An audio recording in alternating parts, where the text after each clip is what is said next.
Há vários relatos de milagres realizados por Jesus na Bíblia. Muitos deles são realmente espetaculares. Jesus não só foi capaz de curar as pessoas, mas também as alimentou e saciou sua sede. E mesmo quando as coisas pareciam não ter mais jeito, Jesus foi capaz de trazer as pessoas de volta dos mortos. Sim, Jesus Cristo fez muitos milagres.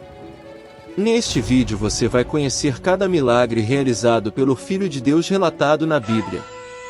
Sejam bem-vindos ao Mistérios do Desconhecido.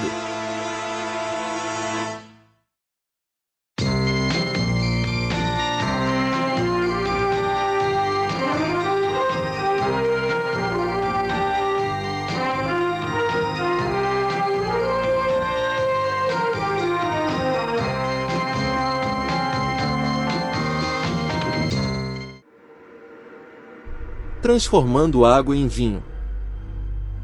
Um dos milagres mais conhecidos de Jesus, com o qual até mesmo os não cristãos provavelmente estão familiarizados, é também seu primeiro milagre público, transformar água em vinho nas bodas de Caná. Apesar de sua grande fama, esse milagre é registrado apenas no Evangelho de João, especificamente em João 2, de 1 a 11. Quando um casamento para o qual Jesus e seus discípulos foram convidados fica sem vinho. A mãe de Jesus, Maria, também presente no casamento, pede a ajuda de Jesus, que ainda não havia revelado sua natureza divina. E depois da insistência de sua mãe, Jesus relutantemente acaba concordando. Mas quanta água foi transformada em vinho exatamente? Em João 2, de 1 a 11, diz que eram 6 jarros de água que estavam disponíveis para que os convidados pudessem se limpar. Cada um continha entre 75 e 113 litros, que foram através do milagre de Jesus preenchidos com vinho considerado de qualidade muito superior do que o que o noivo havia trazido para servir na festa. Todos ficaram impressionados, especialmente seus discípulos, que finalmente puderam presenciar os poderes de Jesus. Jesus realizou esse milagre para satisfazer sua mãe e salvar o anfitrião da festa da vergonha em não ter o que servir a seus convidados. Mas serviu também para exibir sua glória para que seus discípulos pudessem acreditar em seu poder sobre a natureza.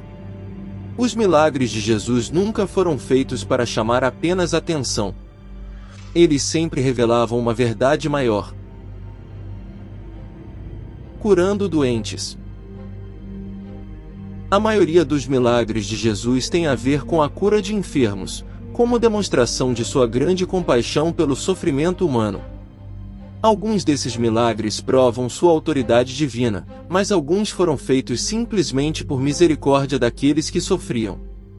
Ele também curava pessoas a pedido de um ente querido, como quando curou o filho muito doente de um oficial em Cafarnaum, citado em João 4, de 43 a 54, ou quando curou a sogra de seu discípulo Simão Pedro quando ela estava com febre, citado em Mateus 8, 14 e 15, Marcos 1, de 29 a 31, e Lucas 4, 38, 39.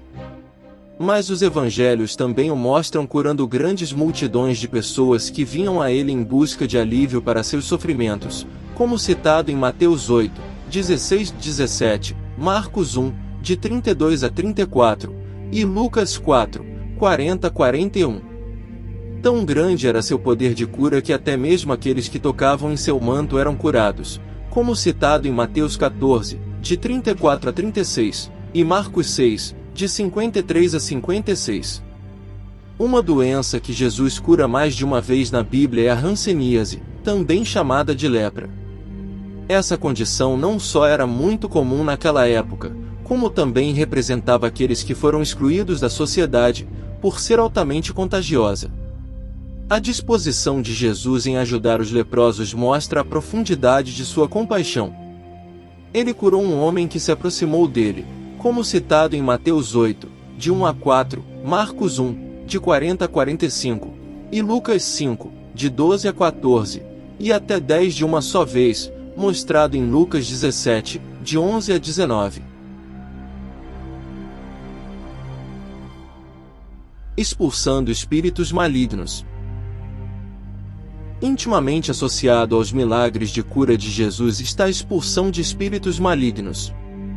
Dizia-se naquela época que demônios e espíritos malignos provocavam doenças físicas e mentais nas pessoas. Expulsá-los causava grande alívio para aqueles que sofriam desta possessão. Os atos de expulsão de demônios mostram o poder e autoridade de Jesus sobre o mundo sobrenatural. Quando Jesus encontra um homem endemoniado em Cafarnaum, até mesmo o demônio é forçado a confessar o controle de Jesus sobre ele, como visto em Marcos 1, de 21 a 27, e Lucas 4, de 31 a 38. Jesus mostra que veio para toda a humanidade e não apenas para os judeus, quando expulsa um demônio da filha de uma mulher gentia, como mostrado em Mateus 15, de 21 a 28, e Marcos 7, de 24 a 30.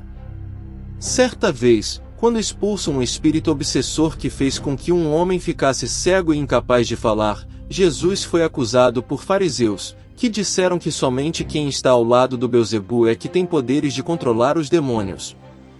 Jesus então deixa uma grande lição, dizendo que todo reino dividido contra si mesmo será arruinado, e toda cidade ou casa dividida contra si mesma não subsistirá, como visto em Mateus 12, de 22 a 23, e Lucas 11, de 14 a 23.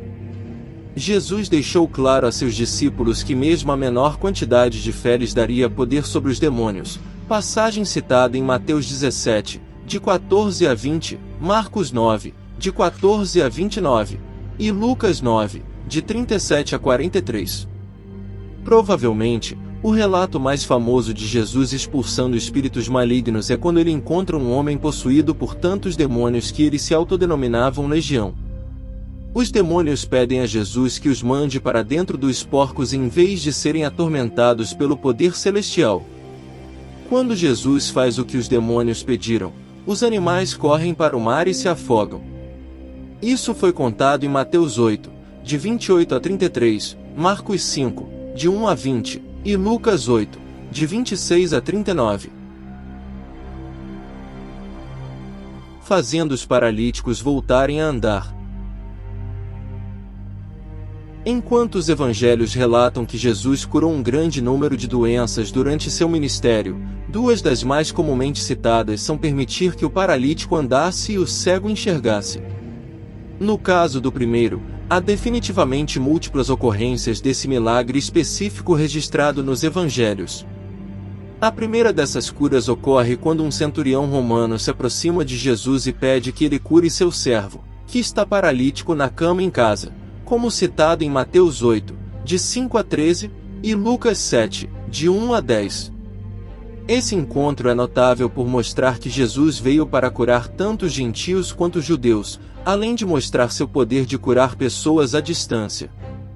Possivelmente o exemplo mais famoso de Jesus fazendo um paralítico andar é a história dos 4 rapazes que carregaram seu amigo tetraplégico em uma esteira e o baixaram por um buraco no teto esperando que Jesus pudesse curá-lo, passagem descrita em Mateus 9, de 1 a 8, Marcos 2, de 1 a 12, e Lucas 5, de 17 a 26. Essa história é a fonte da famosa frase de efeito de Jesus: levante-se, pegue a sua maca e vá para casa. Outros exemplos de Jesus curando a paralisia incluem a cura de um homem de Betesda, contado em João 5, de 1 a 15, e a cura de uma mulher em uma sinagoga, que tinha uma deficiência há mais de 18 anos. Mulher, você está livre da sua doença, disse Jesus, em Lucas 13, de 10 a 17. Este milagre foi em um dia de sábado, o que fez com que Jesus reunisse mais críticos dentre os fariseus. Fazendo os cegos enxergarem. Trazer visão aos cegos, como dissemos antes, é outro milagre relacionado à saúde que Jesus empregou em várias ocasiões. Mas curar os cegos na Bíblia significa mais do que apenas dar às pessoas a visão literalmente. Os escritores dos evangelhos usam a cura de cegos para ilustrar a importância da fé, uma confiança espiritual nas coisas invisíveis. O relato da cura de um cego mais famoso é o de Bartimeu, um mendigo cego que é curado pelo poder de sua própria fé quando se aproxima de Jesus em busca de ajuda, passagem citada em Mateus 20, de 29 a 34, Marcos 10, de 46 a 53, e Lucas 18, de 35 a 43. Outra cura ocorre em Mateus 9, de 27 a 31, quando Jesus cura não apenas um, mas 2 cegos diferentes que pedem que ele tenha misericórdia deles. Seja feito segundo a vossa fé, proclamou o Messias. Enquanto nesses encontros Jesus cura os cegos simplesmente pelo poder de sua fé e suas próprias palavras, o relato em Marcos 8, de 22 a 26, mostra Jesus empregando um método diferente. Quando um cego é trazido a Jesus na cidade de Betsaida, Jesus responde cuspindo nos olhos do cego. Ele usa um método semelhante em João 9, de 1 a 12, quando passa por um homem cego de nascença. Ao invés de cuspir diretamente nos olhos do homem, ele cospe na terra para fazer lama, que esfrega nos olhos do cego. Quando se limpa da lama, ele consegue enxergar pela primeira vez em sua vida. Outros atos de cura de Jesus. Embora muitos dos milagres de cura de Jesus caiam em categorias amplas, como cegueira, paralisia ou lepra, existem vários desses milagres que são únicos ao longo de sua passagem na Terra. As curas de Jesus não tratavam apenas sobre o alívio da dor física daqueles que ele ajudava, mas também serviam para mostrar a autoridade de Jesus sobre a vida e o mundo natural em seu papel como o Filho de Deus. Um desses exemplos é quando ele cura um homem com a mão paralisada, citado em Mateus 12, de 9 a 14, Marcos 3, de 1 a 6, e Lucas 6, de 6 a 11, também em um dia de sábado, em uma sinagoga, o que é proibido pelos judeus. Mas Jesus aproveitou a oportunidade para mostrar que a misericórdia e a compaixão são mais importantes do que a lei que eles consideravam divina. Outra cura notável ocorre em uma mulher que sofria de sangramento menstrual contínuo por 12 anos, e que por isso era considerada impura. Ela é curada quando apenas toca o manto de Jesus, como visto em Mateus 9, de 20 a 22, Marcos 5, de 25 a 34, e Lucas 8, de 42 a 48. Da mesma forma, ele cura um mudo em Mateus 9, de 32 a 34, um surdo em Marcos 7, de 31 a 37, e um homem aflito com seu corpo muito inchado em Lucas 14, de 1 a 6. E em uma demonstração de verdadeira compaixão, ele realiza sua última cura reparando a orelha de um dos homens que vieram prendê-lo quando um de seus discípulos a cortou em Lucas 22, 50-51, horas antes de sua crucificação. Ressuscitando os mortos. Embora os milagres de cura de Jesus sejam grandes exemplos de seu poder como Filho de Deus, nenhum milagre serve mais para mostrar sua autoridade sobre a vida e a morte do que a ressurreição dos mortos. Jesus faz esse milagre poucas vezes, mas o efeito ajuda a prenunciar seu próprio retorno dos mortos após a crucificação. Em Lucas 7, de 11 a 17, apresenta o relato de Jesus ressuscitando o filho de uma viúva dentre os mortos enquanto seu caixão estava sendo levado para fora de sua casa. Isso não apenas mostra o triunfo de Jesus sobre a morte, mas o estabelece para o povo da Judéia como parte de um longo legado de figuras milagrosas, pois a ressurreição do filho da viúva ecoa um milagre realizado pelo profeta Elias séculos antes. Da mesma forma, em outra passagem da Bíblia, ele levanta a filha de Jairo, um dos oficiais do templo, dizendo: "Ela não está morta, mas apenas dormindo", para mostrar que a morte é uma condição temporária em face da vida após a morte. Esta passagem está descrita em Mateus 9, de 18 a 26, Marcos 5, de 21 a 43, e Lucas 8, de 40 a 56. A ressurreição mais famosa de Jesus, além da sua, é claro, foi a de seu amigo Lázaro, irmão de suas seguidoras Maria e Marta de Betânia. O relato em João 11, de 1 a 46, inclui um versículo muito notável, o mais curto da Bíblia, onde apenas diz: "Jesus chorou", mostrando a reação de Jesus ao ver seu amigo caído. Ao ser contestado em seu pedido para abrir o túmulo de seu amigo, Jesus diz a Marta, irmã de Lázaro: "Eu sou a ressurreição e a vida. Aquele que crê em mim, ainda que morra, viverá, e quem vive e crê em mim, não morrerá eternamente.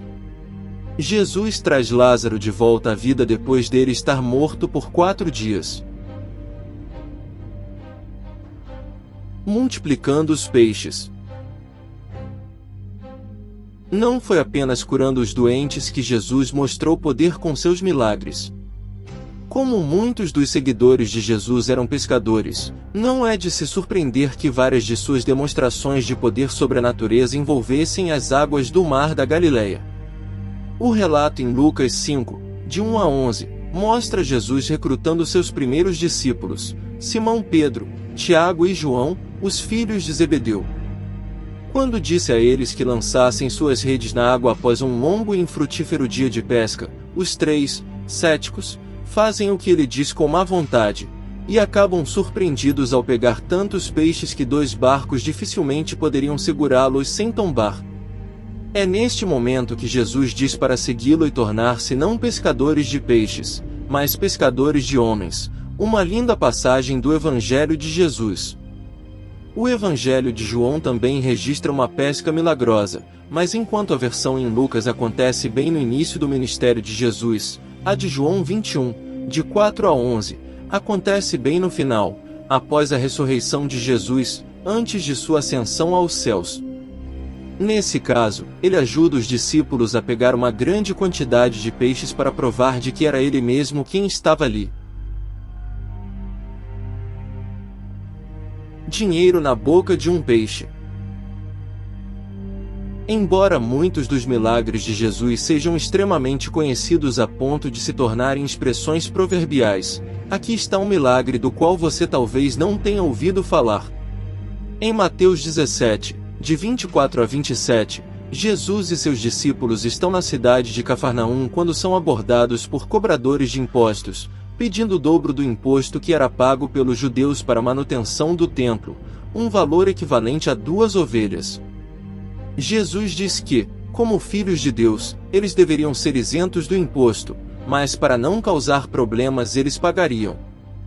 Jesus então, diz a Pedro, vá ao mar e jogue o anzol. Tire o primeiro peixe que você pegar, abra-lhe a boca, e você encontrará uma moeda de 4 dracmas. Pegue e entregue a eles, para pagar o meu imposto e o seu. Ao fazer exatamente o que o mestre disse, Pedro se surpreende ao encontrar na boca do peixe que pescou a grande moeda de valor suficiente para pagar o imposto cobrado. Jesus nos ensina com esta ocasião que não precisamos ofender alguém desnecessariamente, mesmo que tenha razão, pois devemos sempre refletir sobre as vantagens de se entrar em um conflito. Da mesma forma, ajudar Pedro a pegar o peixe certo, mostra seu poder sobre toda a criação.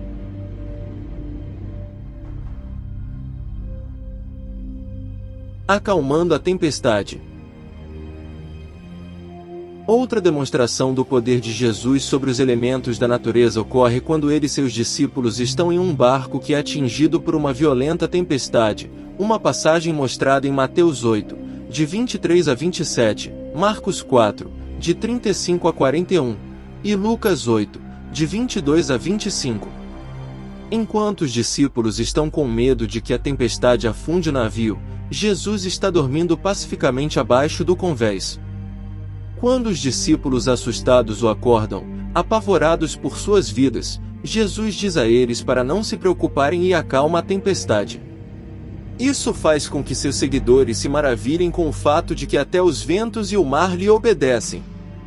Esse milagre específico teria um grande significado para os discípulos judeus de Jesus. As escrituras hebraicas, incluindo os Salmos, deixam muito claro que somente Deus tem o poder de controlar o vento e as ondas do mar. Para os discípulos de Jesus, acalmar a tempestade foi uma declaração poderosa e uma confirmação concreta de sua divindade. Alimentando as multidões. Embora numerosos milagres de Jesus sejam registrados em mais de um dos evangelhos, há um que aparece em todos os 4.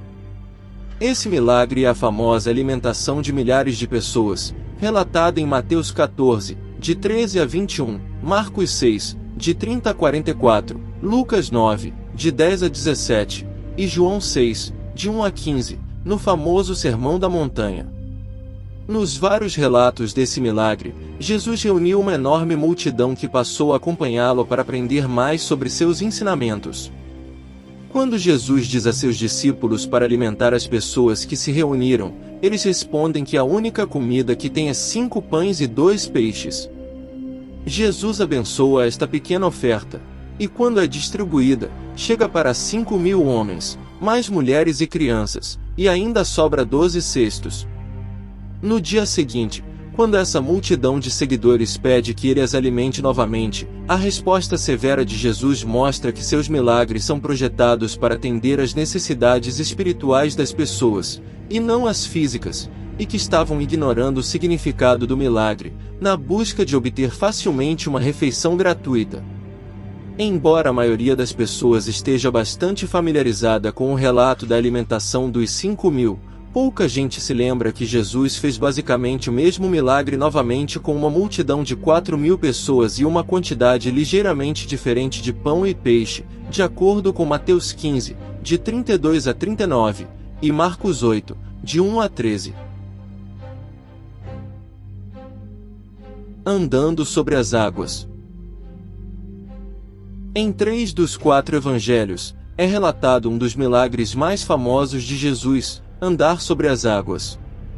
Em Mateus 14, de 22 a 33, Marcos 6, de 45 a 52, e João 6, de 16 a 21, os discípulos entram em um barco após o milagre da multiplicação, enquanto que Jesus ficou em terra firme para orar.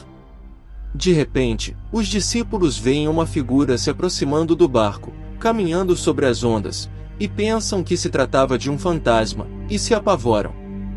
Mas Jesus se identifica, e fala para não terem medo. No Evangelho de Mateus, Pedro decide também caminhar sobre a água para ir ao encontro de seu mestre, e diz: Senhor, se és tu, manda-me ir ter contigo por cima das águas. Jesus, então, lhe diz para ir em frente. A princípio, a fé de Pedro permite que ele pise no mar, mas logo ele passa a ficar com medo do vento e começa a afundar, até ser salvo por Jesus, que o repreende por sua falta de fé, dizendo: Homem de pouca fé, por que duvidaste? O vento então para, mostrando mais uma vez o grande poder que Jesus tinha sobre os elementos da natureza. Amaldiçoando a figueira. Um dos últimos milagres de Jesus é também um dos mais estranhos. Os relatos em Mateus 21, de 18 a 22, e Marcos 11, de 12 a 14, falam de Jesus, com fome, se aproximando de uma figueira em busca de frutas. Quando ele não encontra nada além de folhas na árvore, ele amaldiçoa a árvore para nunca mais dar frutos. Quando os discípulos viram a árvore novamente, ela havia ressecado por completo, e perguntam como Jesus conseguiu fazer aquilo. Ele explica que o poder da fé os capacitará a fazer isso e muito mais. Estudiosos têm debatido por séculos o significado de Jesus amaldiçoar a árvore. Ele estava apenas com fome? Jesus teve um momento de mesquinhez ou há um significado simbólico maior? A hipótese mais aceita é que a árvore representa os judeus e a frustração de Jesus com o fracasso de seu povo em seguir a vontade de Deus. A justa posição da história da figueira ao lado do violento ataque de Jesus aos comerciantes no templo parece dar credibilidade a essa interpretação. Detalhamos neste vídeo os milagres de Jesus narrados nos evangelhos. Caso conheça outros, escreva nos comentários. E também não deixe de dar as suas impressões e sugestões ao canal, sempre lembrando em dar um like e compartilhar este vídeo com seus amigos. E não percam o próximo vídeo do canal, com mais uma curiosidade misteriosa. Até o próximo vídeo de Mistérios do Desconhecido.